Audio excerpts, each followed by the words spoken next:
Good morning, madyan na. Mapamahaw kita. So, kaibahan ko, turog pa. So, Ake. Turog pa si Ake. Si Ake, turog pa. Si Agum ko, nasa trabaho na. Kaya ako solo kumakain yan, no? Konti lang naman to pagkain ko. Diet ako. Diet! Diet po ako, diet.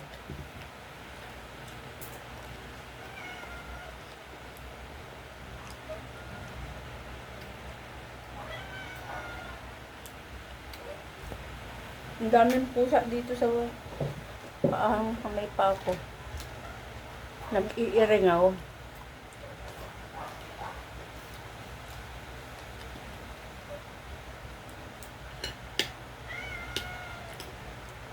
At siya na kamo magkarakan.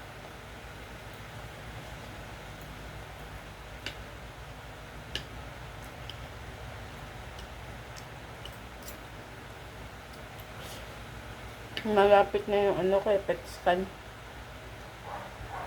Sa 17. Sabi ni yung doktora, huwag daw kakain ng marami.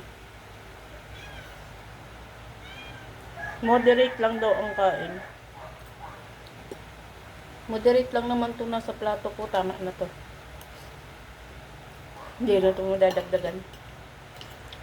Moderate.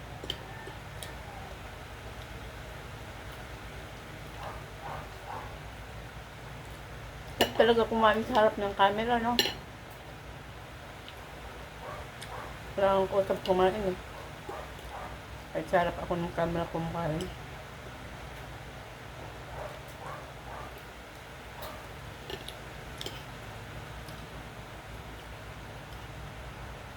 Ano na ngayon? July 11. Huwebes. Tapos, sa 19, 18 to 19, enrollan na. Sa 29, may pasok na. Monday.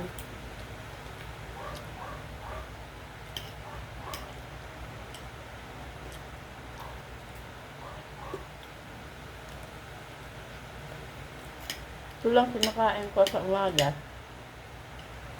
Nagluto ako ng gulay.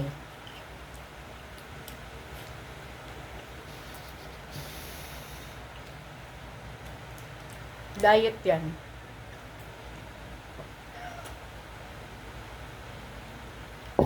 Kasi, ang timbang ko ngayon, maintain na sa 62.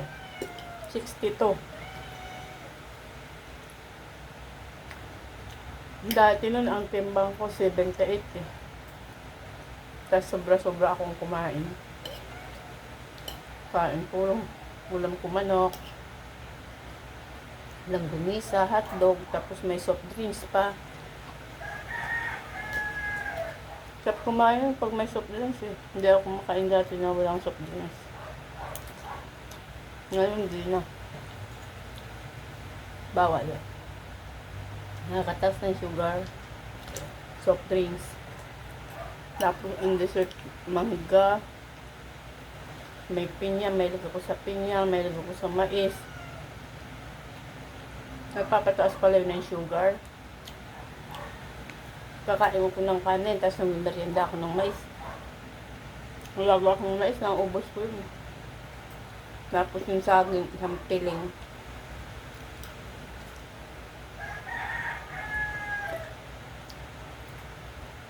Ayun. Normal naman pala yung result ng magpa-Korea ako kahapon. Tapos pinadala ko sa NTT ayun. Kasi yun ang sabi ng doktor. Before PET scan, need ka magpa-creatinine. 7 days before PET scan. Sakto kahapon nagpa-Korea ako. Hindi siya ng result. Kaninang umaga, sinend na lang sa messenger ko. Tapos sinend ko din sa Viber. Ngayon, nabasa agad nung taga-NKTI yung magpe-PET scan sa akin. Nabasa agad. Ayan o. Result naman daw ay normal. Kaya tuloy ang aking PET scan. Kasi pagka mataas ang kriya, yung creatinine mo hindi normal, hindi matutuloy yung PET scan. Sayang na may pre-schedule. Kasi kailangan ko na talaga magpa-PET scan para magamot na yung kumakalat dito sa katabang ko. Dumadami na kasi. Hindi lang kasi ako pag kumain ako ng yung kumain ako ng matataba, gaya ng langgonisa, karne, maraming baboy, maaalat. Pag kumain ako nun, sumasakit kaya. Bigla akong kakain ng bawal, hindi naman siya sumasakit. Tapos ganyan, moderate lang yung kain. Hindi kakain ng madami. Kasi pag napadami yung kain, masakit din. Pag naarawan nga yung sobrang babad sa araw, yung dapat magpapaaraw 6 to 8 lang. Pag nalapasan na, papaaraw ka ng mula 10 hanggang 4 ng hapon. Mula 10 a.m. hanggang 4 p.m. Ayun, nakakapag-active pala ng cancer. Nakakapag-buhay. Kaya ang katikati ng katawan ko pag ako naaarawan. Tapos, bawal yung makasinghot ka ng usok ng barbecue. Kain ka ng mantika. Bawal. Nakakapagpadami daw ng cancer cell. Yung kanin, sobra ang bawal dun. Tapos, yung makaamoy ka ng usok, kaamoy ka ng mabaho, kahit nga yung pabango, bawal din. Huwag na daw kami magpabango, sabi ng mga doktor na oncology. Kasi, tuwan-tuwa daw si cancer cells noon pag nakakaamoy ng ganyan, mababango. Kung isipin mo, minsan parang kasi yung iba kasamahan ko, nagpapagamot naman sila eh. Dire-diretso yung pagpapagamot nila. Stage 2 lang sila. Nag-chemo na sila. Tapos nagpa-opera na sila. Sumusunod naman sila sa pagpapagamot. Pero tumataas pa rin yung nila eh. Nag-stage 3 sila. Stage 2, nag-stage 3. Matinik. Matinik yung buntot ng bangus. Kung kailan sila na-opera, stage 2 lang sila nang nagpapagamot sila. Tumuloy-tuloy naman yung pagtaas ng cancer. Parang kagaya ko. Stage 2 bilang ako eh. Tapos kung ma-opera, nung inopera ako, stage 3. Nung nagpa-check up ako, stage 2B. Tapos nung nakemo ako, okay lang. Ganun pa rin. Pero nung na-surgery ako, pa-monitor. Stage 3B na ako. Stage 2B, naging 3B. Nung inopera ako, naging 2B. Tapos, di ba tapos na akong operahin? Monitoring na lang. After surgery, alis dyan. Hipusa. After surgery, monitoring, puro residence doctor lang nakakausap ko. Hindi ko nakausap si doc. Mula kasi pandemic pa nun eh. Nung mag-report ako kay doc, pina-PET scan naman ako nun bago, nag-PET scan ako. Tapos nung result ng PET scan, meron na akong skin metastasis. Kumakalat na sa skin ko yung cancer, tsaka meron na rin bone metastasis. Kumalat na sa bone, sabi ni doktora. Pero, Ang lakas ng pakiramdam ko, ha. Wala naman akong nararamdaman kakaiba. Maliban dun sa kumakalat sa skin ko, tsaka itong pamamaga. Hindi na mawala. Ayun yung pamamaga ng braso ko. Umabot na nga ito sa paa ko minsan eh. Tapos yung mga bukol dito. Yung mga bukol, meron dyan, ayan o. Hindi nakikita, ayan o. Ayan. Marami ang ganyan ko. Hanggang dito na yan. Meron na nga sa likod yan eh. Kaya iniintay ko yung PET scan. Malakas na may pakiramdam ko. Dahil ininom ako ng vitamins. Tapos, pero pa yun sa diabetes ko, nag-maintenance ako ng diabetes. Yun, pagka hindi ako nakainom ng gamot ng diabetes, dun sumasama ang pakiramdam ko eh. Kaya yung sa diabetes, maintenance. Tapos pag nakakain nga ako ng mga bawal, gaya ng hotdog. Bawal na bawal yung hotdog eh. Alam, gumisa. Kumikirot. Kaya dapat gulay-gulay, isda lang. Pwede naman kumain ng karne. Kunti lang. Tapos ngayon, okay na, no? Ganun nga, nakita. Ayun pala, pagka may metastasis ka, nung kumakalat na sa katawan mo, diagnosis na, stage 4 na. Tapos ngayon, okay na, natapos na po ako ng 7 cycle na chemo ulit. After PET scan ko po, 60,000 yun. Tapos na po ako ng 7 cycle na chemo. Step po ako ngayon. Evaluation ang gagawin. Evaluation, yung laboratory uli. PET scan po uli.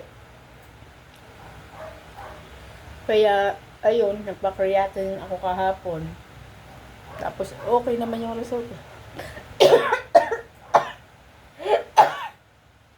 Aray. Excuse. Aray.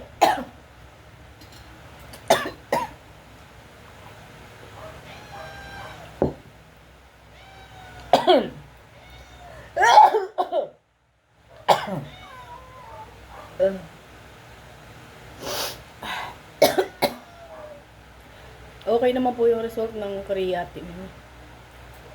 Kaya tuloy yung PET scan ko sa 70. Kaya pagka nalaman po yung result ng PET scan ko sa 17,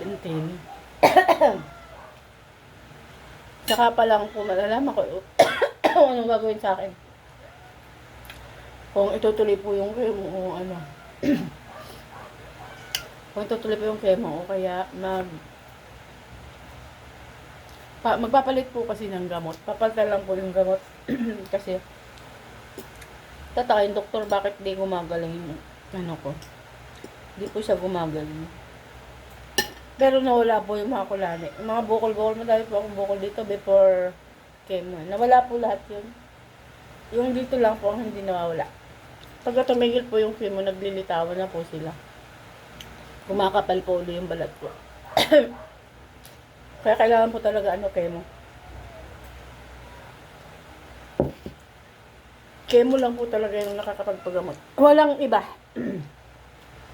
Kaya sasabihin ng iba, chemo lang, tsaka si Lord.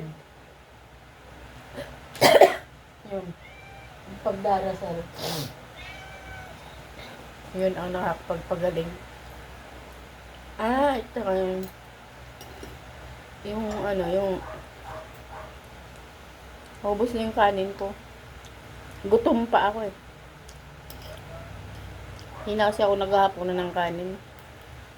Mabigat sa katawan pag natutulog ng busog. Ito po, pagpapagagamot sa akin. May pinipirmahan po kami dyan na bago ko po kami pipirma po kami ng gagawin sa aming treatment. Kung ano po mangyari sa amin. Dahil yung iba po, hindi kinakaya. Hindi po sagutin ng mga doktor. wala po silang sagutin dahil pumayag kami na magpa-chemo, magpa-treatment ng ganon. Ayun po, pinipirmahan namin bago kami isa lang sa chemo na wala silang sagutin. Kasi po yung chemo, hindi po yan ang talagang gamot. Magpapaliit lang po yan ng, hindi ko pong sabihin, meron po mga nakakasurvive dahil sa chemo. Pero,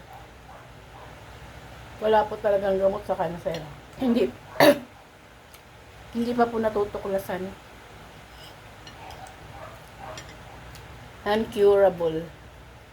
Non-curable po ang cancer. Kaya,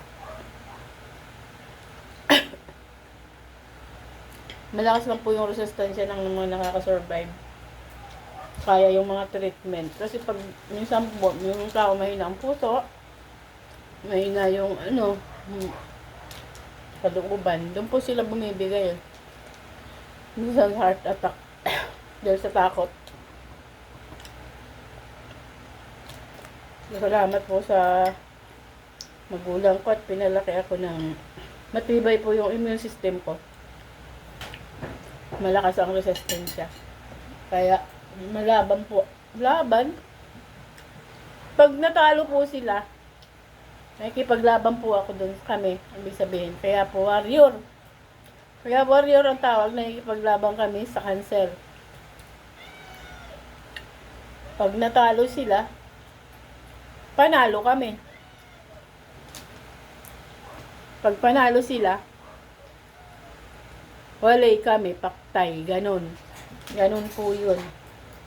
Kasi po yung yung chemo, ibig sabihin po,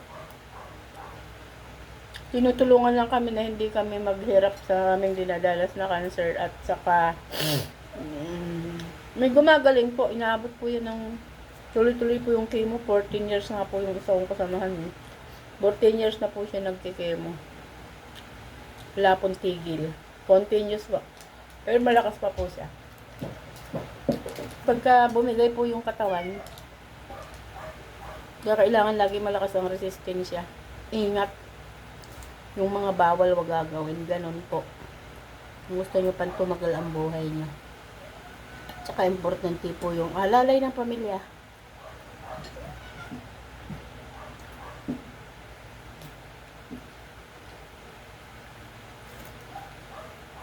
Ang mga may cancer.